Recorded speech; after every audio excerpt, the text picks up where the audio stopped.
Hola, bienvenido a mi canal y a este tutorial básico de Java. El día de hoy aprenderemos acerca de las clases y objetos en Java. La agenda para hoy es la siguiente. Hablaremos acerca de la programación orientada a objetos. Aprenderemos qué es una clase. Hablaremos acerca de los objetos. Aprenderemos acerca de la notación de una clase. Luego hablaremos de una clase abstracta, también de una interfase y finalmente crearemos una clase en Java con NetBeans versión 8.2. Empezamos. La programación orientada a objetos, también conocida como POO por sus siglas, es una forma especial de programar, más cercana a cómo se expresan las cosas en la vida real. La programación orientada a objetos nos exige a pensar las cosas de una manera distinta para escribir nuestros programas en términos de objetos, propiedades y métodos, entre otros. Este método de programación es el que actualmente se viene utilizando en los diversos lenguajes de programación. En la programación orientada a objetos se hablan de clases y de objetos. Una clase es la forma de cómo clasificar y organizar a los objetos que poseen características similares, es decir, atributos y métodos. Por ejemplo, una clase bicicleta podríamos tener varios tipos de bicicletas, varios tipos de otros subconjuntos de bicicletas, como por ejemplo bicicletas montañeras, bicicletas de carrera u otro tipo de bicicleta. El elemento principal de la programación orientada a objetos es el objeto, y el objeto es un elemento de una clase cualquiera, es decir, es la representación de los ejemplares que existen en el mundo real. Como por ejemplo, tenemos una clase de vehículo y un objeto de esa clase sería mi vehículo de color verde, el vehículo de mi vecino de color rojo, el vehículo de mi padre de color azul. Cada vehículo tiene sus atributos y por eso se distinguen uno del otro. Un objeto es un elemento de una clase. Entonces, repasando, la programación orientada a objetos trabaja con objetos. Es la forma de llevar el mundo real a un lenguaje de programación. Por otro lado, una clase es la forma de cómo se clasifican y organizan a los objetos. Y un objeto es un elemento único de una clase. Para poder diagramar a una clase, utilizamos el lenguaje UML, el cual nos sirve para poder expresar las características de una clase. Por ejemplo, en la figura tenemos un rectángulo que se utiliza para expresar a una clase. Ese rectángulo está dividido en tres partes. La primera es en donde ubicamos el nombre, generalmente en negritas, el nombre de la clase. En el segundo bloque tenemos a los atributos y en el tercer bloque tenemos a los métodos.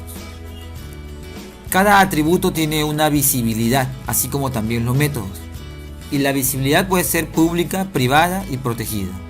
Pública para que pueda ser accedida desde otras clases, privada para que pueda ser elegida dentro de la clase y protegida para que no se pueda utilizar.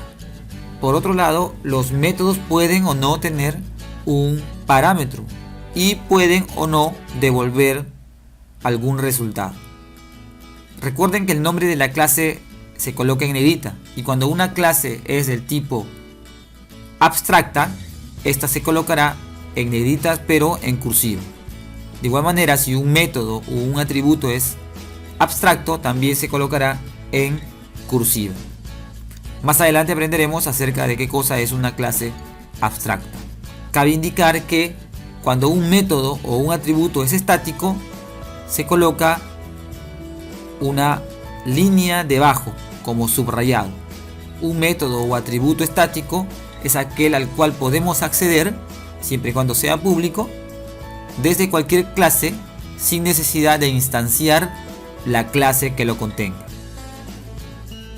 Instanciar una clase significa crear un objeto de dicha clase, y para que una clase pueda ser instanciada necesita de un constructor. Es decir, una clase por defecto, si es que ésta necesita ser instanciada, debería contar con un constructor. Y en Java, el constructor puede o no tener parámetros. Es más, puede haber un constructor sin parámetros y podemos crear otro constructor con parámetros. Es decir, cuando se instancie a esta clase, la podríamos llamar sin parámetros o también podríamos crearlo con parámetros. Una clase abstracta es aquella en la que se declara los métodos que deben ser implementados por otra clase. Un concepto muy importante de la programación orientada a objetos es la herencia. La herencia significa que desde una clase puedo tener más clases, se pueden desprender más clases hijas, como se muestra en la figura. Tenemos una clase figura y esa clase tiene dos clases hijos que son tipos de figura, cuadrado y círculo, y se relacionan mediante una herencia. En este caso, en Java, para poder expresar que una clase que hereda de otra y esta padre es abstracta, se dice que las hijas se extienden de la clase abstracta. La simbología que estamos utilizando en esta figura es de acuerdo a la notación UML, que representa una generalización. Esa generalización nos permite indicar que la clase cuadrado y la clase círculo se están extendiendo de la clase figura. En este caso, una clase abstracta puede tener métodos o atributos no abstractos, pero siempre debería tener al menos un método abstracto. Una clase abstracta no puede ser instanciada directamente. Se puede llegar a esta clase mediante las clases hijos, que implementan a los métodos abstractos de la clase padre. Por otro lado tenemos a las interfaces. Las interfaces solo implementan métodos y no necesariamente representan a una clase padre con características similares de otras clases hijos. Una interfase, como su nombre lo indica, puede representar a cualquier clase. Muchas veces se utiliza esta interfase como una máscara para poder hacer referencia a los métodos de las clases que la implementan. Así como en la clase abstracta existen clases hijas que se extienden de ella, para implementar una interfase en Java se utiliza la palabra implements, es decir, la clase cuadrado y la clase círculo implementarán a la clase figura. Recuerda que una interfase no necesita de un constructor.